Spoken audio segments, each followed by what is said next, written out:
ఏమన్నా డైలీ అసలుకి ఇంత 4 days 5 days అవుతుంది. ఇట్లా పెంచుకుంటూ వెళ్తే ఎట్లా బతుకుతారన్న పబ్లిక్? చెప్పండి. గవర్నమెంట్ ఉంది, బీజేపీ ఉంది సెంట్రల్లో, కానీ పబ్లిక్ని పేదోళ్ళ ఇట్లా రక్తం రోజు ఇట్లా ఇంత ఇంత పెంచుకుంటూ వెళ్తే, ప్రతి ఒక్కరికి పెంచుకుంటూ వెళ్తే ఎట్లా బతుకుతారు సామాన్య బతుకు? ఇప్పుడు ఉన్నోడు అయితేనే ఉంటుండు, లేనోనికి ఎంత ప్రాబ్లం అవుతుంది? పెట్రోల్ ప్రతి ఒక్కటి పెంచుకుంటూ వెళ్తే ఎట్లా బతుకుతారు చెప్పండి? ఏం గవర్నమెంటో ఏమో నాకు ఏం అర్థమవుతుంది. ఇక్కడ స్టేట్లో అట్లనే ఉంది, సెంట్రల్లో అట్లనే ఉంది. దరిద్రాలకి దరిద్రము. రెండు గవర్నమెంట్ చెత్త గవర్నమెంటే ఉంది. ఏం చేస్తాం చెప్పు?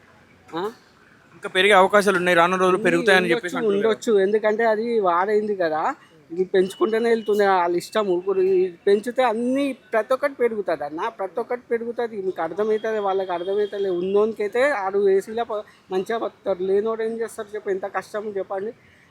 ఇట్లా బతకాలంటే ఇట్లా వాళ్ళకు కొంచెం జ్ఞానం అన్న ఉండాలి. నెక్స్ట్ గవర్నమెంట్ పోతుంది, ఇట్లా చేసుకుంటే వెళ్తే ఉన్నది కూడా మంచి మంచి గవర్నమెంట్ బీజేపీ కూడా పోతుంది, ఉన్న కాంగ్రెస్ కూడా పోతుంది.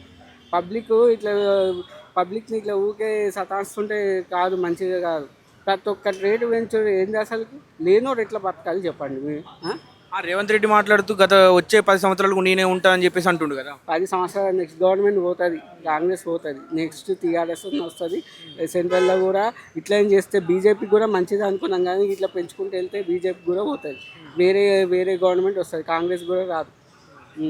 అట్లనే ఉంది. ఏమన్నా మోడీ కూడా మంచిగా చేస్తారనుకుంటే మళ్ళీ పబ్లిక్ని ఇట్లా చేసుకుంటూ వెళ్తే కాదు కదా. మెయిన్ ఓన్కి టార్గెట్ పబ్లిక్కే, ఏది లేనోనికే కదా గండి.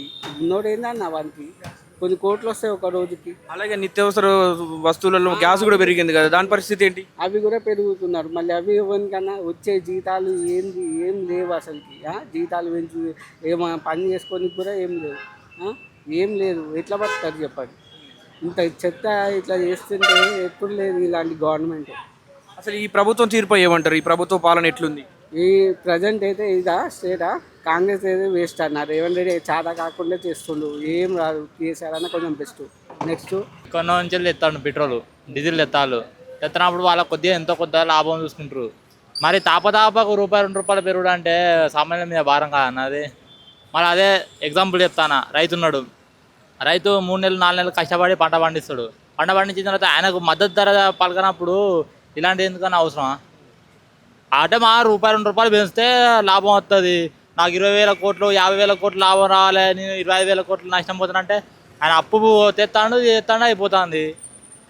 అన్ని తెచ్చినాయి అన్ని సామాన్య ప్రజలు చేస్తున్నాను, అందుకని చెప్పేసి ఈ పెట్రోల్ పెంచుతారంటారా? అవన్నది అయితే వాస్తవం పక్క. ఎందుకంటే ఇక మేము రోజు ఇది స్విగ్గీ జొమాటో చేస్తాను. నేను రోజు ₹300 పెట్రోలు, అలా ₹3-4 వాళ్ళే. ఏం చెప్తామన్నా ఈ పెట్రోల్ ధరలు పెరగడం మీరు చాలా ఇబ్బందులు పడుతున్నారు. ఘోరంగా ఇబ్బంది పడుతున్నా అన్న. ఇటు స్విగ్గీ వాడు ₹2 పెంచుతారంటే వాడు పెంచుతాడు. మొన్న స్ట్రైక్ చేసినాం, అయినా పెంచుతాడు. వీళ్ళేమో ₹2 ఇలా ₹2 ₹3 పెరిగిందట. మళ్ళీ అదే 2.84 పైసలు పెరిగింది. ఇంకా పెరుగుతాయి అని చెప్పేసి అంటారు కదా. ఎంత పెరుగుతాయి? ఉన్న బండ్లు అమ్ముకొని సారీ బండ్లో లేదంటే ఇంటికాడ ఈ బస్ స్టాండ్లో కానో రైల్వే స్టేషన్ కానీ షిప్ పట్టుకుని ఆడుకోదు వాళ్ళు, అంతే. ఏమన్నా చేసే పని పక్కకి ఏమన్నా ఆ సాఫ్ట్వేర్ జాబుల్లో లేదంటే మామూలుగా ఏదైనా జాబ్ చేసుకుందామంటే వాళ్ళు 15,000 20,000 ఇస్తారు. ఆ 20,000 నాకు 25,000 ఈఎంఐలు కడతాను ఇప్పటికి, సంవత్సరం నుంచి వెళ్ళి. ఆ ఇచ్చే 20,000కు నేను ఇంకా 5,000 నేను ఇంకా అప్పు ఇవ్వాలి, అప్పు తెచ్చి కట్టాలి, అంతే ఇక.